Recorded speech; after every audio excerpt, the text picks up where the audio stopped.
जय हिंद, जय भारत, जय जय श्री राम। दोस्तों मुझे याद है कि आज से 5-6 साल पहले गुरु महाराज ने आसोतरा से ये आदेश दिया कि हम पूरे समाज नशा मुक्त और बैठक में कोई अफीम का इस्तेमाल नहीं करे, और अगर किया तो उसको ब्रह्मा जी और खेते सद्दाता की सौगंध दी गई। गुरु महाराज की ये बात गांव गांव में फैल गई। तो लोगों ने बैठक चालू रखने का तरीका ये निकाला कि गुरु महाराज ने तो कहा है जाजम पर नहीं ले सकते, आप जाजम से थोड़ा दूर व्यवस्था करके ले सकते हैं। तो गुरु महाराज को जाजम से भाई क्या प्रॉब्लम थी? क्या जाजम नशेड़ी थी या जाजम खराब हो रही थी? उन्होंने जाजम के लिए नहीं कहा था।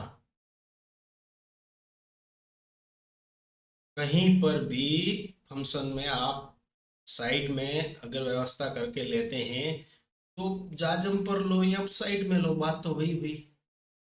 तो आपने पूरा मतलब गुरु महाराज की बात को ही घुमा दिया।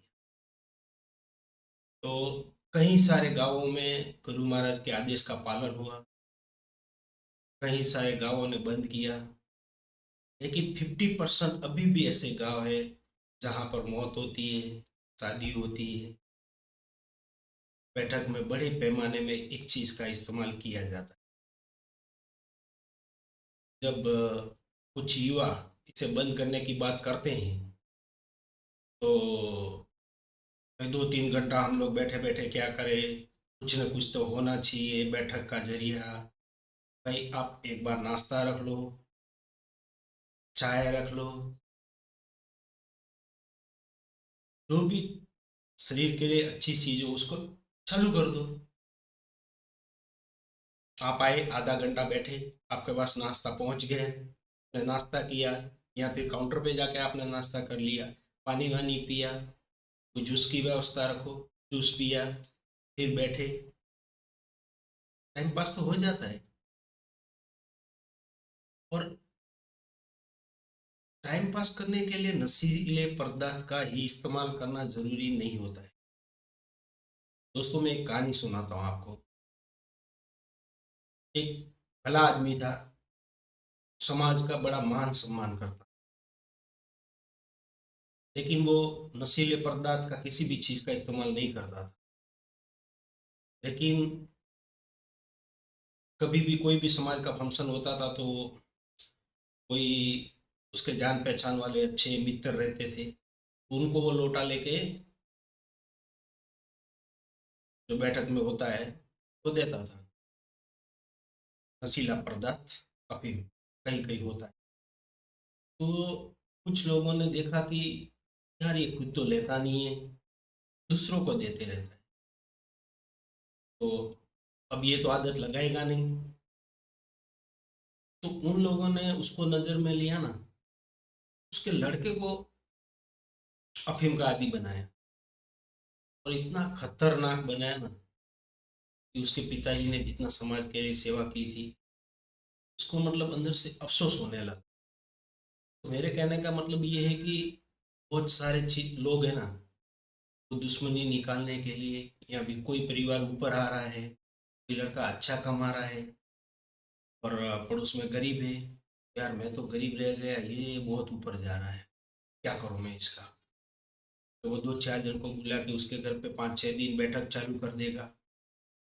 ले ले बेटा, इससे तो हमारे पैर का दर्द कम हो जाएगा, ये तो शरीर एकदम मस्त रहेगा, ये तो पूरा घाव लेता है, ये तो हमारा चलन है।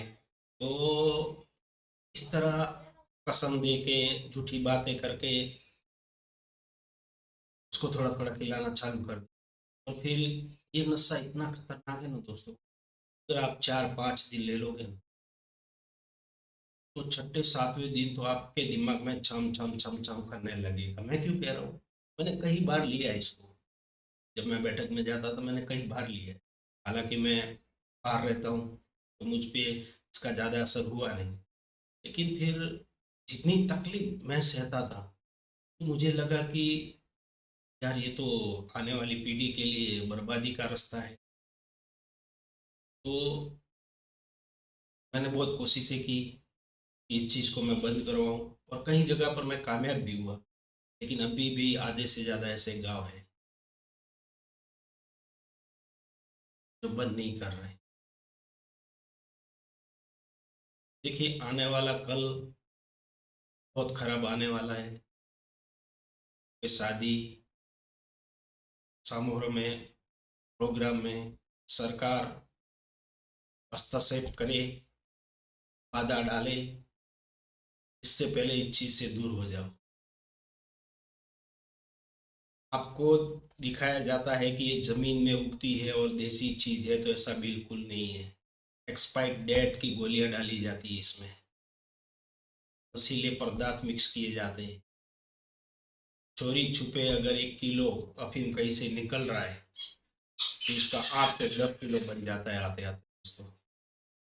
8-10 किलो उसमें मिक्स किया हुआ नशीला पदार्थ जो एक्सपायर्ड डेट का बना हुआ है, वो आपके शरीर में क्या गुण करेगा आप सोचिए।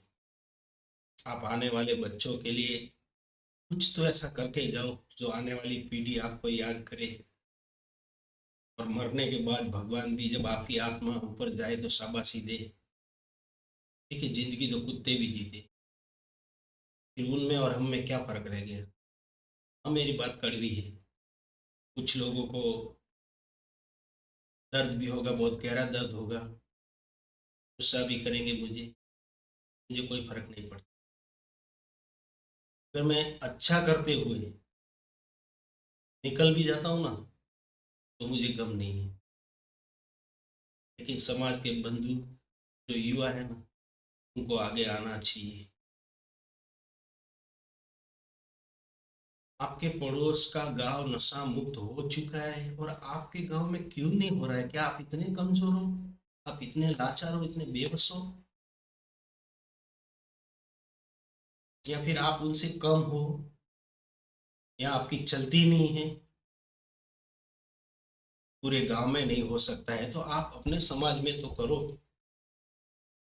राजपूत है तो राजपूत के समाज में करो, देसाई हो तो देवासियों के समाज में बंद करो, पुरोहित हो तो पुरोहितों के समाज में बंद करो, चौधरी हो तो चौधरी के समाज में बंद करो। 36 कौन ये फैसला ले?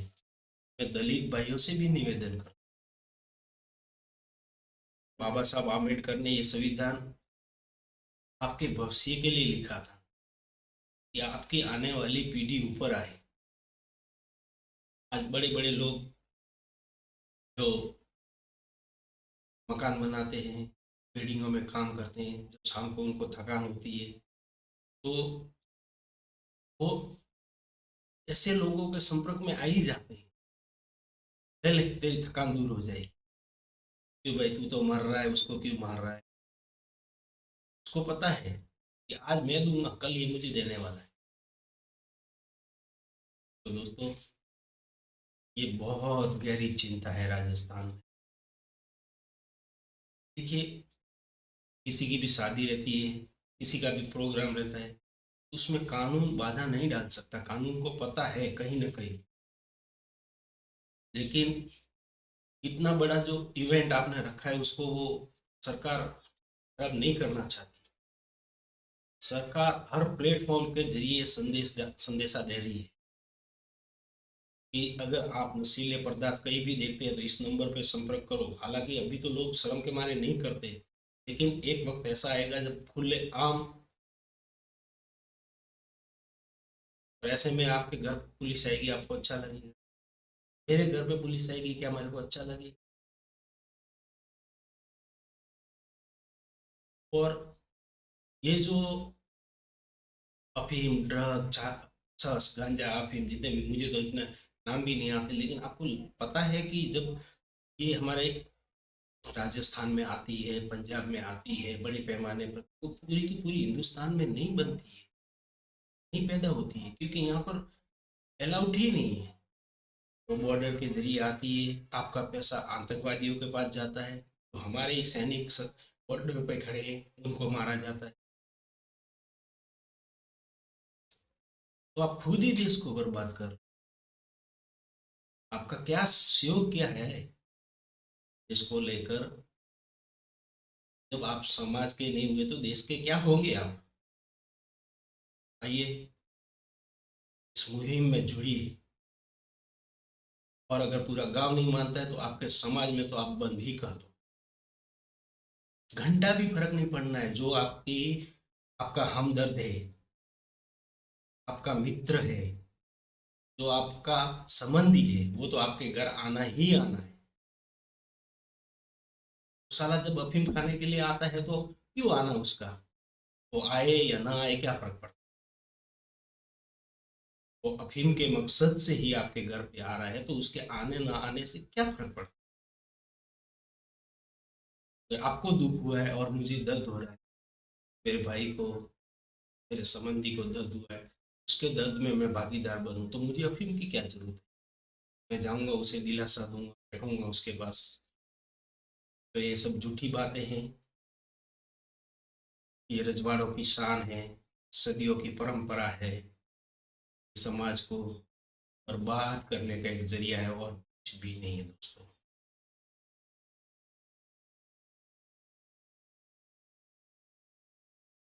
मुझे ज़्यादा जानकारी इस चीज़ की मैं इस प्लेटफॉर्म के जरिए नहीं बता सकता आपको।